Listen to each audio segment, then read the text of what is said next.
I heard on the news the other day that police are on the lookout for a psychic dwarf wanted for arson. So yeah, basically there's a small medium at large.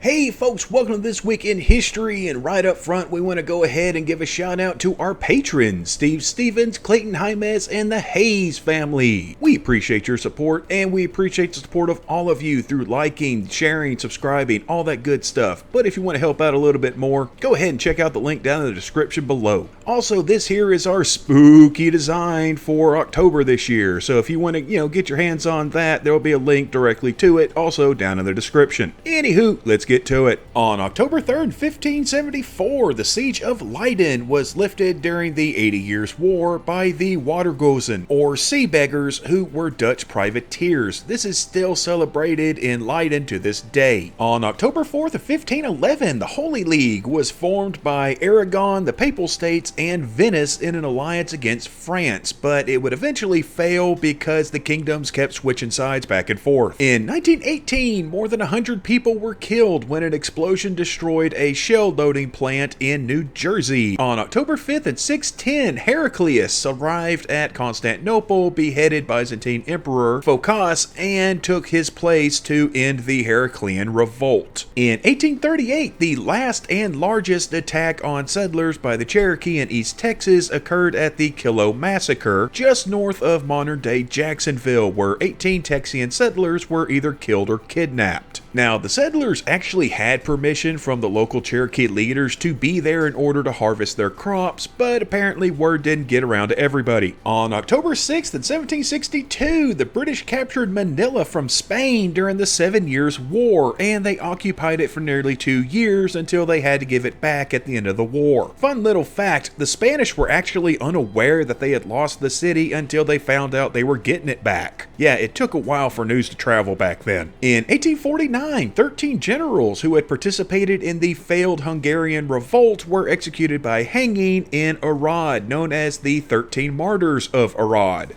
On October 7th in 1780, American militia defeated Royalist irregulars at the Battle of Kings Mountain in South Carolina. This was a rare case of a battle during the American Revolution where both armies were made up of Americans. Also, quite a few soldiers that surrendered were killed by patriots before the officers regained control of their troops. The reason for this was called Tarleton's Quarter, a reference to the killing of Americans that had surrendered at the Battle of Waxhaws. Yes, Tarleton is the same guy that was the villain from The Patriot, but he didn't order the killings. And they only occurred because he was trapped under his dead horse, but when he became free, he stopped his men. Also, just to get this out of the way, he never did the whole get everybody in a church and set it on fire thing that was made up for the movie. In 1864, a U.S. Navy ship captured a Confederate raiding ship in a Brazilian seaport, nearly causing an international incident. I've been planning to make a video about this, just haven't gotten around to it. On October 8th at 876, East Frankish forces led by Louis the Younger prevent a West Frankish invasion and defeat Emperor Charles the Bald. In 1480, the Great Stand on the Ugra River put an end to Tartar rule over Moscow. And yes, it was basically two armies across the river from each other at a stalemate until the Tartars retired from the possible battlefield. This was most likely because of the coming of the Russian winter. On October 9th of 1594, the campaign of Dantur ended after troops of the Portuguese Empire were defeated rather handily in Sri Lanka by the Kingdom of Kandy. Sri Lanka, by the way, would keep their independence until 1815. In 1740, Dutch colonists and Javanese natives began a massacre of the ethnic Chinese population of Batavia, eventually killing at least 10,000 people. And it looks like that's just going to about do it for this week, but we'll see you back here next week. Same squirrel time, same squirrel channel. Be happy, be healthy, and y'all come back now, you hear?